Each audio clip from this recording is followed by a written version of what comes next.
Hola, ¿cómo les va? Bienvenidos a otro programa de diagnóstico y debate. Vamos a abordar un tema realmente interesante, humano, fundamentalmente, a pesar de que todos los temas que tratamos aquí en este programa tienen esas características. Pero esta en especial tiene muchas connotaciones con el tema que les digo, porque vamos a hablar de los médicos en misiones humanitarias. Y para eso hemos convocado al doctor Rodolfo Failase, médico cirujano emergentólogo, ex jefe del Departamento de Urgencias del Hospital Posadas, coordinador docente de la Dirección de Emergencias Sanitarias de la Nación, o sea, del Ministerio de Salud, y en fin, un especialista en todo esto que tiene que ver con las misiones humanitarias. Gracias por venir, doctor. Y para que nos explique un poco todo este tema tan especial, ¿no? Tan particular. Bueno, muchas gracias por la invitación, es un placer. Hay que tener una vocación especial, ¿no?, para esto. Sí, a veces uno trata de buscarle la vuelta al principio por otro lado y lo van llevando, los cambios, las decisiones lo van llevando a usar toda su experiencia previa, que después de cierta edad, bueno, sirve para eso, ¿no? Cuando uno está por ejemplo, en Haití, en el terremoto, uno sabe que toda su experiencia la está volcando en ese momento, toda la anterior experiencia que tuvo, la está volcando en ese momento para beneficio de alguien. Eso es lo maravilloso. Ahora, usted pinta la actitud, que me parece fantástica y como usted dice, maravillosa.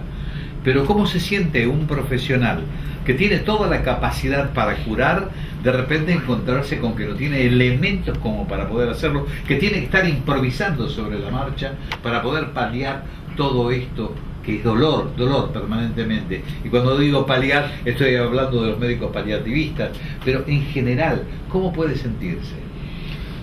El sentimiento cuando uno llega realmente es justamente de desastre. Pero nosotros en desastres decimos que uno nunca está preparado al 100% para una respuesta. El desastre puede ser tan grande que uno con lo que tiene que arreglárselas. Y en ese caso también en la respuesta en desastre nosotros decimos que hacer lo que sea necesario con lo que uno tiene en el momento, hasta que lleguen nuevos recursos.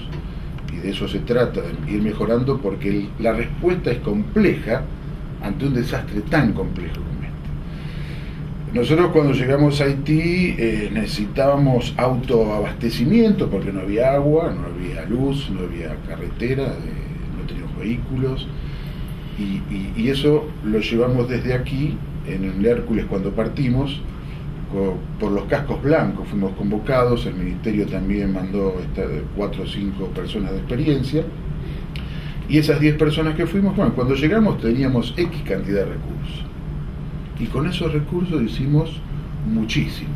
Claro que había un porcentaje que se escapaba a nuestro tratamiento, pero había otras respuestas humanitarias más o menos capacitadas, con más o menos recursos, que se iban derivando como si fuera una derivación hospitalaria o interhospitalaria. Así que con pocos recursos uno vio que hacía mucho, uno veía que hacía mucho. Ahora, teniendo en cuenta esto, que es una experiencia realmente trascendente y como esta debe haber tenido muchas otras, ¿cuál es la importancia, o mejor dicho, cómo se puede proceder para tener un sistema apropiado para las emergencias o catástrofes? Bueno, esto fue cambiando en los últimos años. Desde el ministerio se creó una formación de emergentólogos y de jefes de emergencia de las provincias, haciendo cursos en nuestra dirección, que formaban a los jefes de emergencia de cada provincia.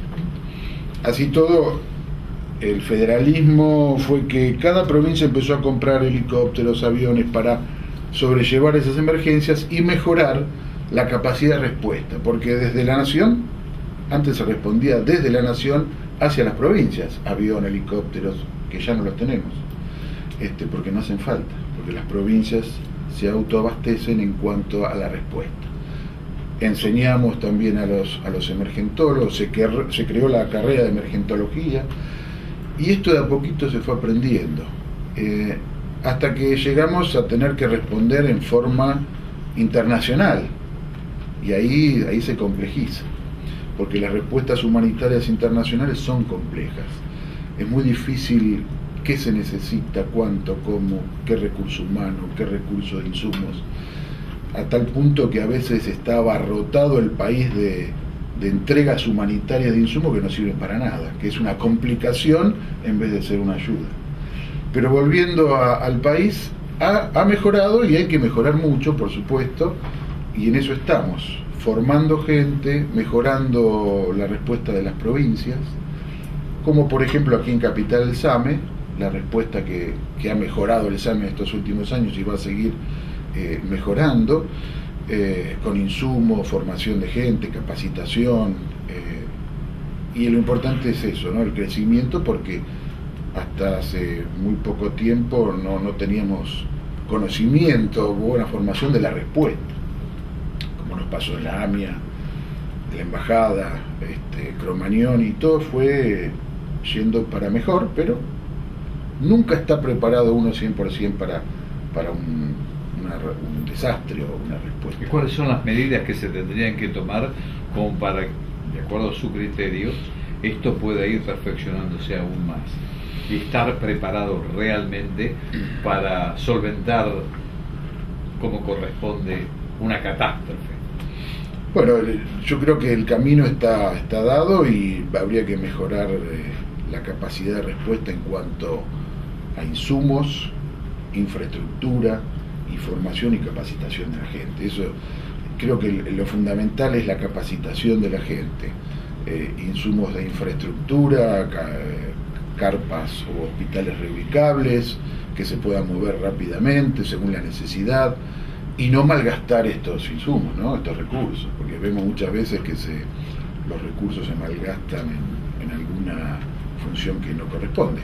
Pero bueno, ante el desastre, si uno no está planificando de antemano para la respuesta y la mitigación, cuando llega el momento, si no se planificó, si no se practicó, si no hubo un simulacro para ver los errores, al final va a salir mal, aunque uno esté o no preparado.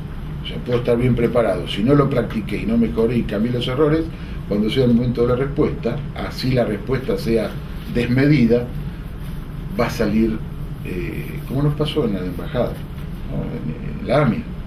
Eso nos pasó, ni habíamos planificado, ni habíamos preparado. Nosotros decimos que el caos no se termina hasta que no esté cercada la escena.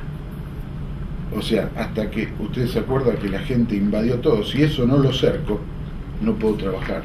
Entonces el primer momento para que el caos cese es delimitar la escena para que no entre nadie. Esa era una de las típicas características del caos.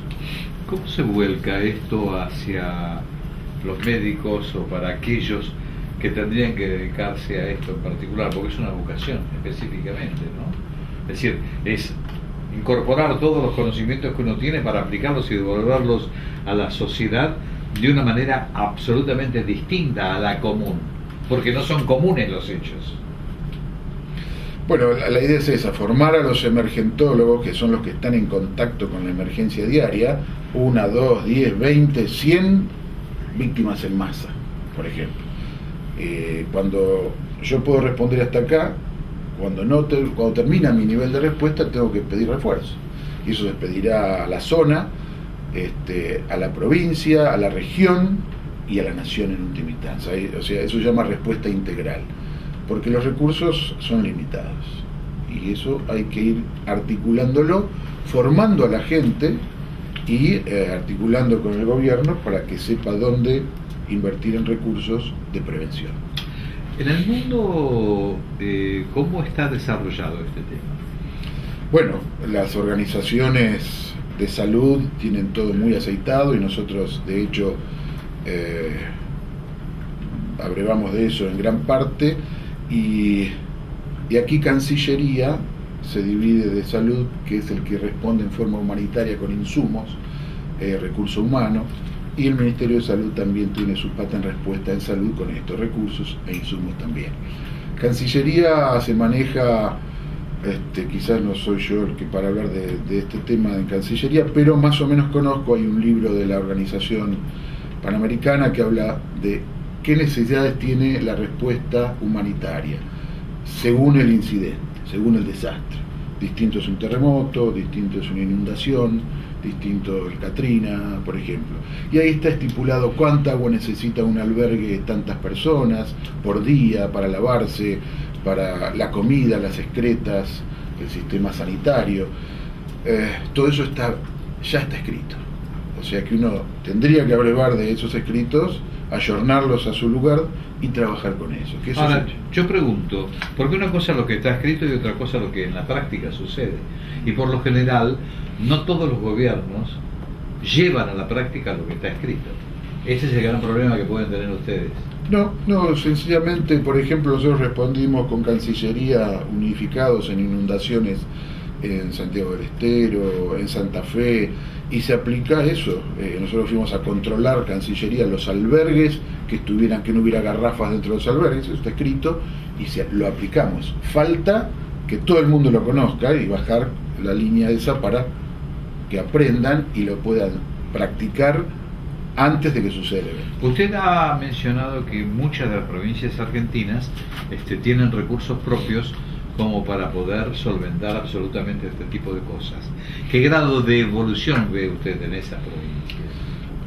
Han evolucionado, siempre hay altibajos, pero uno va a Jujuy y encuentra un sistema prehospitalario, de ambulancias, de atención, muy organizado. En las marchas que se hacen de la Virgen al cerro, tienen todos los componentes necesarios para atender arriba del cerro. Han mejorado y están evolucionando.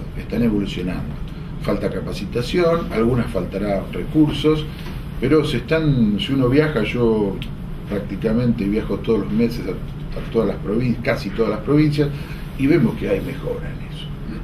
Como vemos mejoras de rutas, diques, casas, siempre encontramos en ese sentido en salud alguna mejora, con altibajos, y son perfectibles, pero habrá que mejorarlos y bueno. Sus conceptos finales con respecto a lo que debiera hacerse, que todavía falta hacer. Yo creo que la capacitación está floja, en el sentido de, permítame el término, está floja porque a veces nos creemos que con la medicina, como hablaban hoy, se complejizó tanto que necesitamos más capacitación para absorber esa tecnología que nos avasalla a veces, y esta compleja relación médico-paciente. Así que en cuanto a lo tecnológico no creo que estaría el problema, sino en la capacitación. Yo insistiría en la capacitación de todos los médicos emergentólogos desde la facultad, porque el desastre es un tema que, bueno, todos los vemos a diario. Si bien bajaron la cantidad de muertos globales, los desastres y afectados van en aumento. Gracias por venir, doctor. Un placer, gracias a usted. Por favor. La salud es una condición básica para el desarrollo equitativo e inclusivo. Somos 10.000 centros de diagnóstico y tratamiento médico, 15.000 profesionales y 50.000 trabajadores en todo el país. CADIME, Cámara de Instituciones de Diagnóstico Médico. www.cadime.com.ar.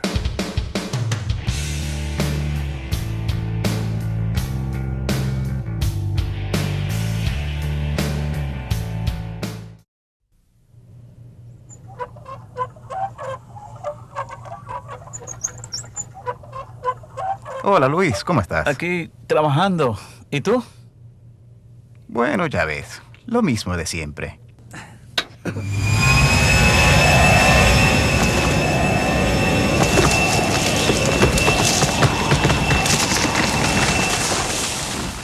Defiende tus derechos. El humo de tabaco de los demás mata. Ustedes saben que esta nueva ley de la muerte digna ha originado una serie de conceptos respecto de el tema en particular.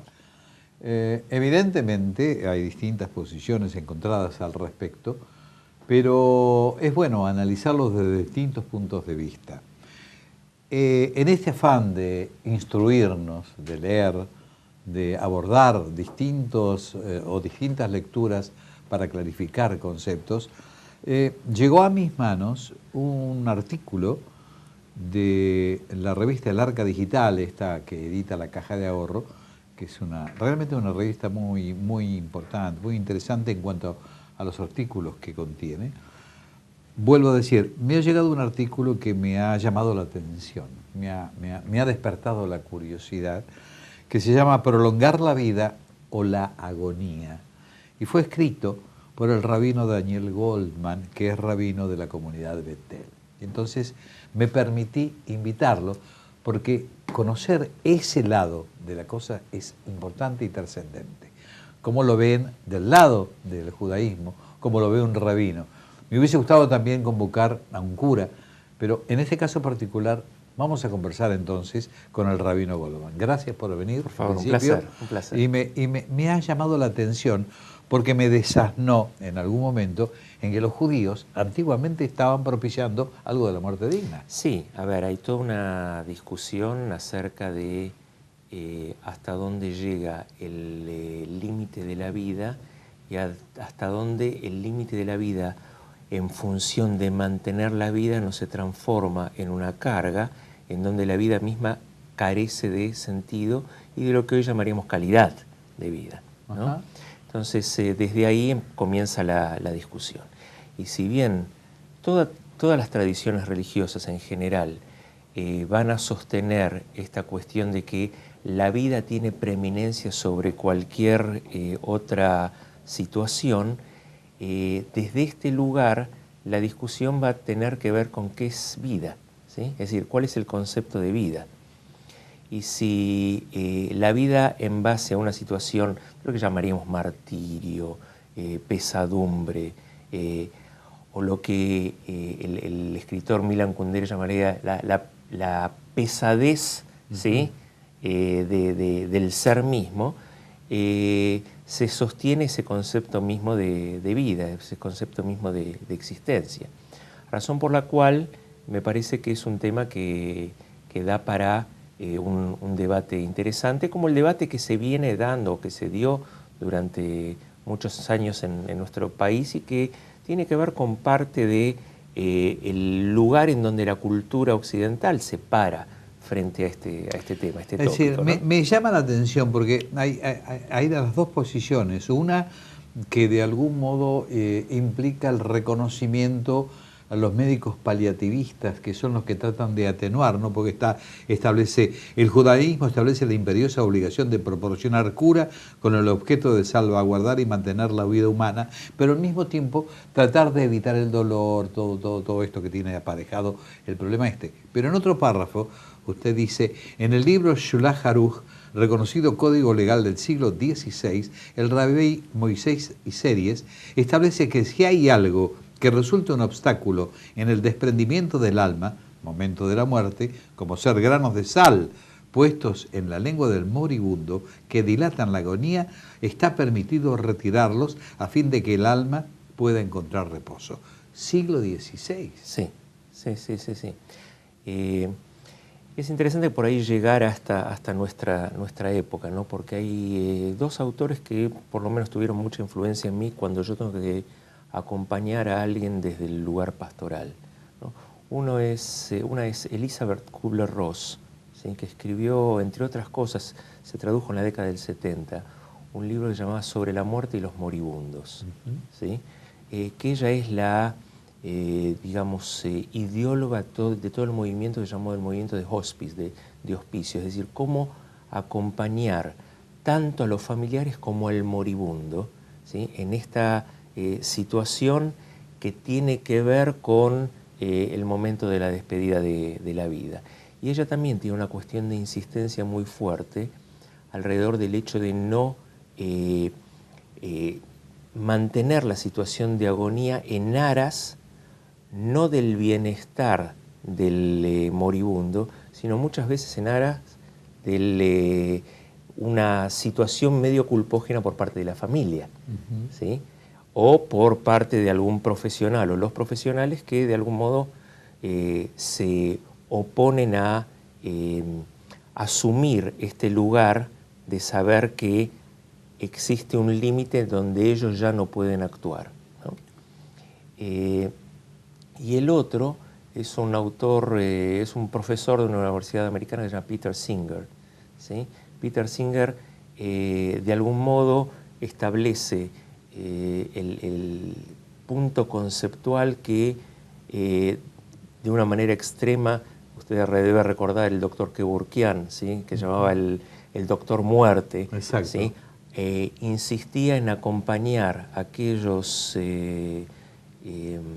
pacientes que sabían que tenían un final irreversible para que no terminen o decrepitándose o estableciendo una situación de dolor insostenible, ¿no? De todas maneras, esto que estamos hablando de algún modo refleja que ya ancestralmente estábamos asistiendo al desarrollo, culturalmente hablando, de una posición muy clara respecto de este tema entre la vida y la muerte. Sí, ¿no? sí, por supuesto, por supuesto.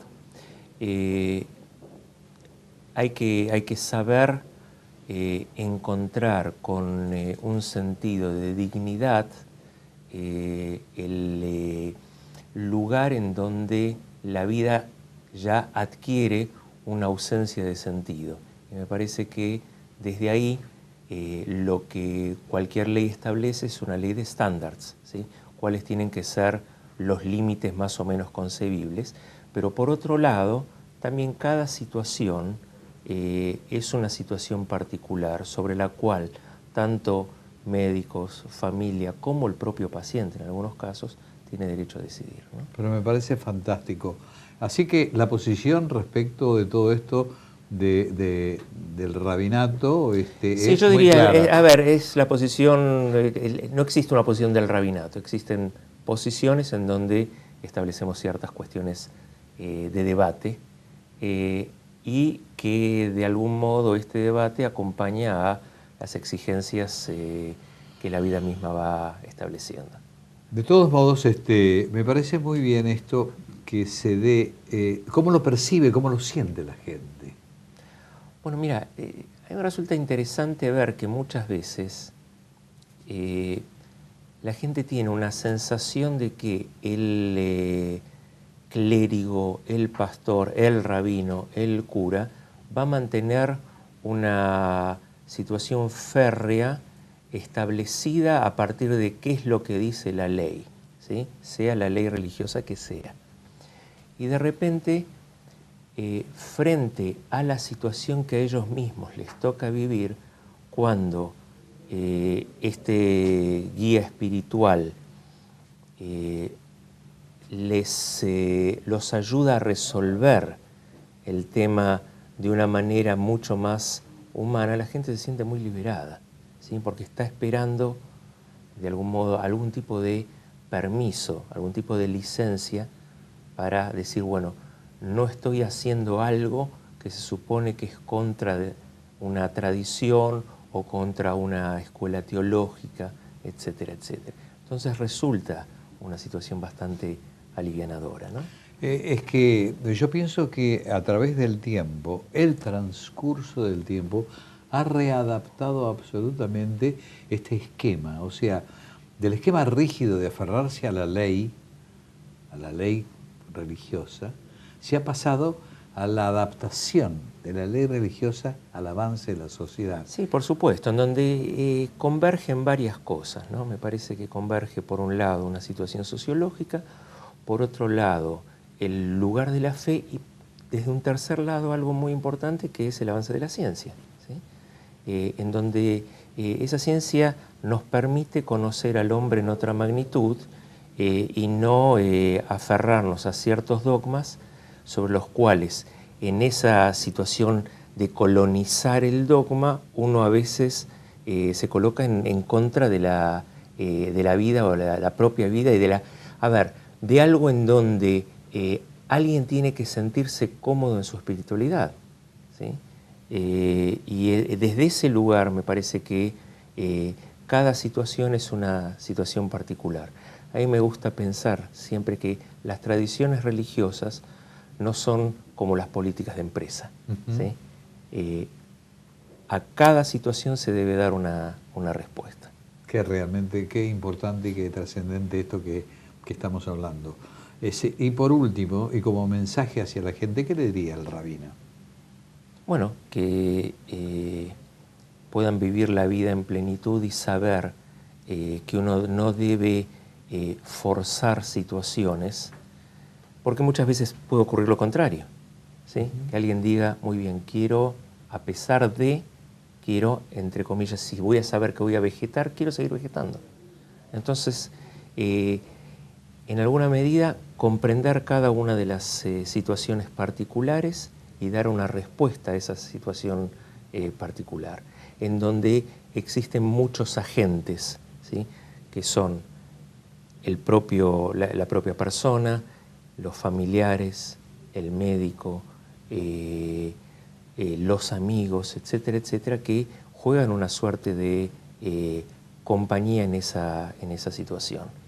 Y ante esta situación, cada situación debe dar, sobre ella debe darse una respuesta. Gracias por venir. Por favor, un placer. Y nada más por hoy. El próximo jueves, a partir de las 17:30, volveremos a estar con ustedes con otro programa Diagnóstico y Debate. Hasta ese momento, y muchísimas gracias. La salud es una condición básica para el desarrollo equitativo e inclusivo. Somos 10.000 centros de diagnóstico y tratamiento médico, 15.000 profesionales y 50.000 trabajadores en todo el país. CADIME, Cámara de Instituciones de Diagnóstico Médico. www.cadime.com.ar.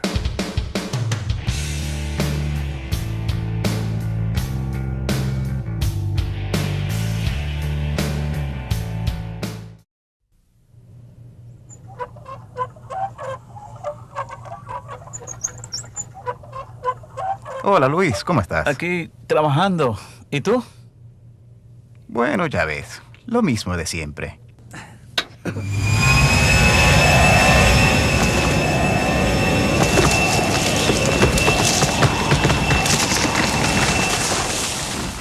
Defiende tus derechos.